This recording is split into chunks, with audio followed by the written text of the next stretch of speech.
va peut-être vous laisser prendre note de vos questions et puis on va laisser les différents intervenants présenter les différents processus, les différentes procédures de vitrification. Puis comme ça, vous pourrez comparer et vous poserez une seule question aux différents intervenants. Donc, je crois qu'il y a une personne qui remplace Pierre. Il est chargé le topo? Voilà. Monsieur, je vais peut-être vous laisser vous présenter. Bonjour, je suis David Jareno, je suis un biologiste au centre du Chirec à Bruxelles et j'ai une expérience de 2 ans avec la vitrification. Et voilà, je remercie en tout cas les comités organisateurs de la PEFCO de m'avoir donné l'opportunité de présenter notre expérience avec la vitrification aseptique. Et j'excuse l'absence de Pierre Van der Walmen qui n'a pas pu se joindre à nous à cause de problèmes de santé.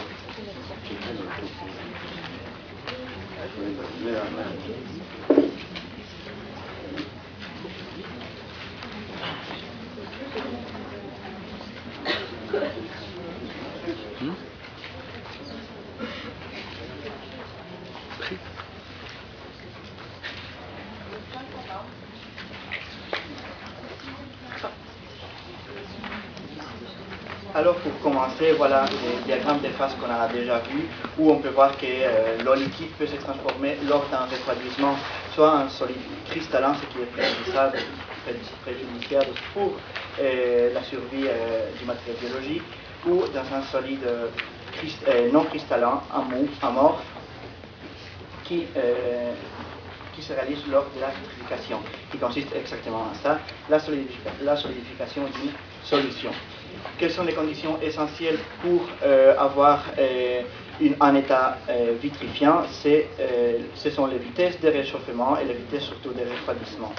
Aussi, la viscosité de l'échantillon est importante et cette viscosité est en rapport avec la concentration des cryoprotecteurs. Plus élevées seront les vitesses de refroidissement et de réchauffement, moins de quantité de cryoprotecteurs nous aurons besoin à l'intérieur des cellules. Pendant 10 ans, la vitrification ultra rapide a été la méthode de référence dans presque tous les centres qui réalisaient la vitrification. Ils ont besoin de supports de contention ouverts qui arrivent à avoir des vitesses de refroidissement de plus de 20 000 degrés par minute et qui avaient comme avantage une courte période d'exposition des embryons aux cryoprotecteurs en limitant les effets toxiques de ceux-ci. Par contre, il y avait aussi un grand inconvénient, c'est que ces méthodes ne peuvent pas garantir une sécurité sanitaire due à ces contacts avec l'azote liquide qui peut être une source de contamination ou qui peut être tout simplement de mauvaise qualité. Les directives européennes nous obligent alors à réaliser, à développer une solution à ces problèmes et apparemment, ce sont les développements d'un support de vitrification fermé qui semblent les préférés.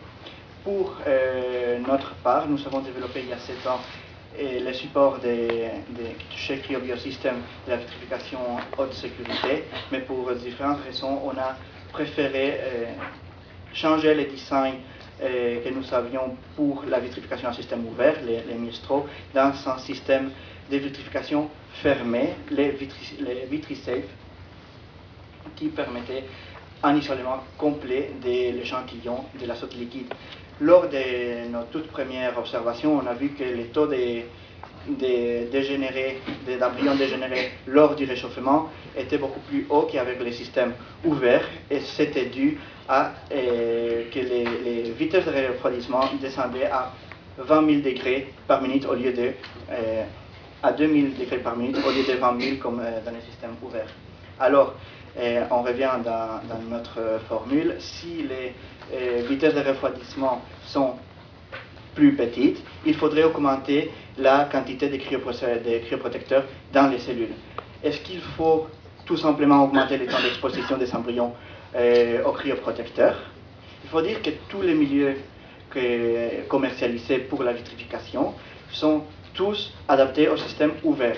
Alors, Doit-on utiliser les mêmes protocoles ou est-ce qu'on doit adapter les protocoles des bases, des milieux? On a fait quelques expériences et on s'est rendu compte que si on exposait nos embryons pour des courtes durées au cryoprotecteur, on obtenait des taux de dégénérés assez grands, de 80% après le réchauffement, mais que si on augmentait les temps d'exposition, les taux de survie juste après le réchauffement étaient plus ou moins acceptables, mais ces embryons qui survivaient à la décongélation ne se développaient pas. C'était peut-être un problème de toxicité. Alors, on s'est dit qu'il fallait adapter ces protocoles de base. Pour ce faire, il fallait tout d'abord voir comment ces embryons et ces ovocytes se comportaient. On a fait une étude cinématographique où on voit ici, par exemple, un ovocyte qui, lors de l'exposition au cryoprotecteur, va tout d'abord se dégonfler à cause de la déshydratation, sortie de l'eau, pour après commencer à se regonfler par l'entrée des cryoprotecteurs. On a alors établi quelques curves de volume et on s'est rendu compte que l'ajout progressif des cryoprotecteurs entre 3 à 5 étapes et pas 2 étapes comme c'était établi par les firmes limitait les changements de volume à 30%, c'était notre objectif, maximum 30% des changements de volume, et ceci permettait une cryopréservation sans stresser davantage les ovocytes et les embryons. Alors on va voir comment on réalise une vitrification avec ce système fermé avec les VitriSafe. En 1986, quand on a commencé à réaliser la vitrification, on faisait nous-mêmes nos milieux et on a toujours utilisé des milieux 10% DMSO, 10% éthylène-glycol et 20-20 qui fonctionnaient. Après, c'est la firme Fertipro qui a commercialisé ces milieux. Irvine propose des solutions 7,5 DMSO et éthylène-glycol et 15-15, mais nous avons ajouté une étape des 5,5 préalable au 7,5 qui se fait par dilution du 7,5. Alors, tout d'abord, il faut exposer les embryons et les ovocytes aux solutions de cryoprotecteur. Voilà les milieux qu'on peut acheter chez Fertipro ou chez Irvine. On prépare les boîtes 5-10 minutes à l'avance avec des milieux, avec des gouttes entre 30 et 50 microlitres couvertes d'huile. Ça, c'est important pour éviter l'évaporation qui pourrait augmenter la concentration en fait. Pour après réaliser une goutte de 50 microlitres de la solution vitrifiante, celle-ci sans huile et avec une forme allongée. Après, on va déposer ce matériel dans les kits VitriSafe. Ce kit est composé par le VitriSafe lui-même, une paillette protectrice de chez CryoBioSystem et un extracteur qui a été développé il y a pas longtemps. Le VitriSafe, c'est un dispositif de contention fermé en forme de gouttière qui a une petite cavité à l'extrémité où on va déposer les embryons avec un volume petit de cryoprotecteur, mais surtout pas à sec parce qu'on s'est rendu compte que les taux de dégénérés étaient beaucoup plus grands si après déposer les embryons, on enlevait l'excédent des cryoprotecteurs, car ils restaient collés à la paillette et c'était beaucoup plus difficile de les déposer dans les milieux de réchauffement. Tout de suite après, on va glisser ce VitriSafe à l'intérieur de la paillette CBS qu'on va souder et introduire dans l'azote liquide. Quant à l'extraction du VitriSafe, on va sortir la paillette de quelques millimètres, on va couper l'extrémité en faisant de sorte que le VitriSafe reste toujours dans l'azote liquide. Alors on va introduire l'extracteur dans la paillette CBS. Cet extracteur va se clipper au VitriSafe. Comme ça, on pourra sortir d'une façon aseptique et assez facile le VitriSafe pour les réchauffer. Le réchauffement, c'est sans doute une étape à ne pas négliger. car à des vitesses de refroidissement et de réchauffement identiques, c'est le réchauffement l'étape la plus délicate par la possibilité plus grande d'avoir des foyers de nucléation qui pourraient entraîner la création des cristaux des glaces. Ici, les vitesses de réchauffement sont de 20 000 degrés par minute. On va plonger ces VitriSafe en les remuant dans une solution 1 molaire de sucrose. Et le volume est assez important pour ces premières bandes 1 molaire, car si on met une goutte de 25-30 microlitres, le VitriSafe qui est à près de 196 degrés va tout de suite refroidir cette solution et qui ne sera plus à température, à room température. Alors, après ça, on va diluer les embryons dans des bandes de sucrose. Fertipro propose 5 milieux. On va créer les 0,75 par dilution du 1 molaire et 0,5 molaire. Irvine Scientific propose 3 milieux. On réalise quand même 3 autres dilutions par dilution aussi. Voilà un exemple des gouttes pour le réchauffement. Les 1 molaire avec un volume assez grand et sans huile. Tout le reste, c'est des gouttes entre 30 et 50 microlitres avec huile. Nos résultats dans la phase de développement chez la souris ont donné des données encourageantes, surtout un pourcentage de fœtus après transfert dans des femelles pseudogestantes. Pour la vitrification des zygotes, on a des résultats même meilleurs que les contrôles, et pour les blastocystes, c'est des résultats semblables à ceux du contrôle. Ceci nous a fait commencer à appliquer cette technique dans des programmes de procréation médicalement assistée. On va voir un peu nos résultats avec les milieux Fertipro et les VitriSafe. Quant aux ovocytes, on utilise 5 solutions pour vitrifier. On a 43 cycles de vitrification et congélation avec des ovocytes qui proviennent soit des dons d'ovocytes, soit d'un problème de recueil des spermatozoïdes lors du pick-up ou par convenance personnelle. On a des résultats de survie de 92%, désolé pour 92, mais je suis habitué au langage belge. Et pour les grossesses évolutives, on a 35% avec des taux d'implantation de 17 plus 6,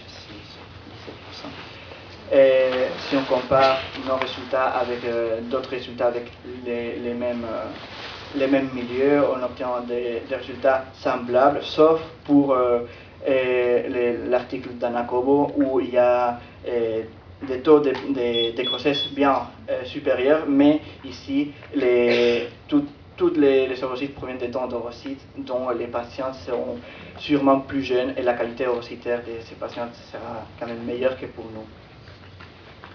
Quant aux zygotes, on a 93 cycles de vitrification et on les a décongelés avec des taux de survie de 95%. On les a laissés développer jusqu'au jour 5. À jour 5, si on transférait des blastocystes de la meilleure qualité, on obtenait des taux de grossesse évolutive de 56% avec des taux d'implantation de 33%. Si ces blastocystes étaient de qualité moyenne, on obtenait des taux de grossesse évolutive de 32%, 22% pour les taux d'implantation. Et si à jour 5, on obtenait des stades de pré-blastocystes, alors les taux de grossesse évolutive étaient inférieurs de 27%. Il y a quelques semaines, on a eu un cas où, après les pick-up, on avait quelques ovocytes qui étaient immatures. Avec les ovocytes mûrs, on a réalisé une injection de spermatozoïdes, on a transféré 2 blastocystes, mais on n'a pas eu de grossesse. Et avec les ovocytes immatures, on les a laissés 24 heures en culture. On a obtenu 3 métaphases 2 le lendemain. On les a injectés et on a obtenu 3 zygotes qu'on a congelés, on a vitrifiés. Et lors d'un transfert postérieur, on a décongelé ces zygotes, on a obtenu 2 beaux embryons à jour 2 qu'on a transférés et on a une grossesse en cours. C'est peut-être je parlerai de ça après. Et il y a aussi, on a quelques données pour les jours 2, jour 3, les embryons jour 2, jour 3. Avec 48 cycles de vitrification, on a des taux de survie de 91% et des grossesses évolutives de 31% et des taux d'implantation de 24%. Quant aux blastocystes, je cite aussi cet article de Lieberman qui est quand même impressionnant, des taux des blastocystes de survie, des blastocystes de près de 97% avec des taux d'implantation de 30%, c'est impressionnant. Quant à nous, je préfère faire la différence entre les blastocystes vitrifiés dépendant de son origine. Quant aux blastocystes qui proviennent des cycles d'infertilité féminine ou masculine, alors on a 732 cycles de vitrification et réchauffement avec des taux de survie de 90%. Survie le jour du transfert, 82%, c'est aussi important. Et pour les grossesses évolutives, on a 34% et des taux d'implantation de 23%. Quant au don d'ovocytes, il faut dire que l'âge moyen des patientes est beaucoup plus homogène et plus jeune aussi, ce qui peut expliquer des ovocytes de meilleure qualité et alors des blastocystes de meilleure qualité qui jouent aussi cette qualité un rôle important lors des résultats de près de 49% de grossesse évolutive avec 32% de taux d'implantation. Et si on transfère des blastocystes d'une très bonne qualité, on a des taux de grossesse de 45% si on transfère un seul blastocyste et 59% si on transfère deux blastocystes. Lors des transferts des blastocystes de second choix, on a des taux de grossesse évolutive de 15% pour un seul embryon et 30% pour deux blastocystes. On a aussi quelques données des blastocystes qui proviennent d'ovocytes qui ont subi une maturation in vitro. Alors, les résultats avec des blastocystes qui ont été congelés après maturation in vitro des ovocytes originaires donnent des résultats meilleurs même qu'à frais.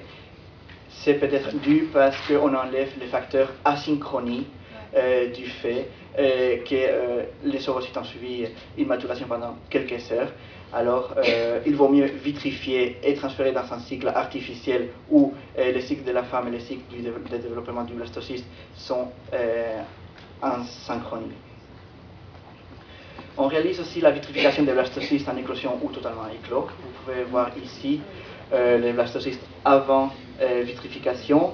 Juste après le réchauffement et 24 heures après le réchauffement, les blastocystes survivent très bien. On a 20 cycles avec des taux de survie de 90%, des taux de grossesse de 35% et des taux d'implantation de 26%. Pour la vitrification d'embryons ou de blastocystes qui ont été biopsiés à jour 3, on a aussi des bons, c'est pas nous, c'est en fait Finlandais qui a des bons résultats après biopsie, avec des taux de grossesse de l'implantation de 24%. Quant à la vitrification des blastocystes après biopsie du trophectoderme, on réalise cette technique pour choisir les meilleurs embryons. On fait un screening génétique pour choisir les meilleurs embryons. On obtient un morceau du trophectoderme qu'on va couper avec la technique laser et juste après cette biopsie, on congèle l'embryon. Et vous pouvez voir ici que après la décongélation, il survit et il serait expansé. Quant aux solutions de chez Irvine, Pafoni a sorti un article il y a quelques semaines où il modifie ses temps d'exposition au cryoprotecteur, mais en fait il diminue les temps d'exposition pour les systèmes fermés de vitrification, ce qui est en fait le contraire de ce que la logique nous dit. C'est peut-être ceci qui explique des taux de survie de moins de 25% par rapport au système ouvert. Voilà, Indune aussi a publié il y a quelques semaines un article sur la vitrification aseptique des blastocystes, mais lui, il adopte les systèmes de base pour des longues